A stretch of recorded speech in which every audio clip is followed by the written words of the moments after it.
AIADMK Edappadi Palaniswami BJP இல்ல, அவர் ஒண்ணு எதிரா பேசலையே, ஆதரவா தான் பேசிக் கொண்டிருக்கிறார். ஆனா இவங்க இணைந்து விட போகிறார்களே அப்படின்னு பதற்றப்பட்டு திராவிட முன்னேற்ற கழகம் இண்டி கூட்டணி எதையாவது சொல்லிக் கொண்டிருக்கிறார்கள். ஆக அவர் என்ன சொல்றாருன்னா, உங்களோட சூழ்ச்சி பதிக்காதுன்னு தான் சொல்றாரு, வேற ஒன்னும் அவர் சொல்லல. மரியாதைக்குரிய அமித்ஷா அவர்களும் எடப்பாடி அவர்களும் தெளிவா இந்த கூட்டணி எப்படி எடுத்து செல்லப்பட போகிறது என்று தெளிவா சொல்லிட்டாங்க. கூட்டணி வெற்றி பெறும், வெற்றி பெற்ற பின்பு வெற்றி பெறுவதற்கு முன்னாலேயே எந்தெந்த இடங்கள் என்பதை அவர்கள் முடிவு செய்வார்கள், வெற்றி பெற்ற பின்பும் அவர்கள் முடிவு செய்வார்கள்.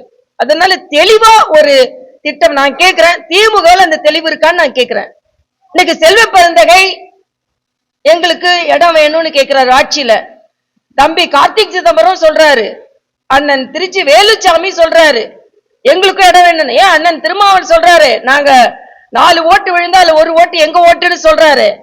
அப்ப அங்க இருக்கிற குழப்பம் அவங்க என்ன இருக்கும், கூட்டணி ஆச்சான்னு கேட்டுவாங்க. நாங்க தெளிவா இருக்கோம். அதனால சும்மா திருப்பி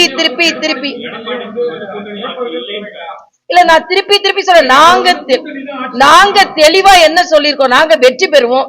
மரியாதைக்குரிய அமித்ஷா அவர்களும் எடப்பாடி, நான் திருப்பி கேட்கிறேன், அவங்கள போய் ஒரு கேள்வி கேட்கறீங்களா? திருப்பி எங்களை கேட்கறீங்க.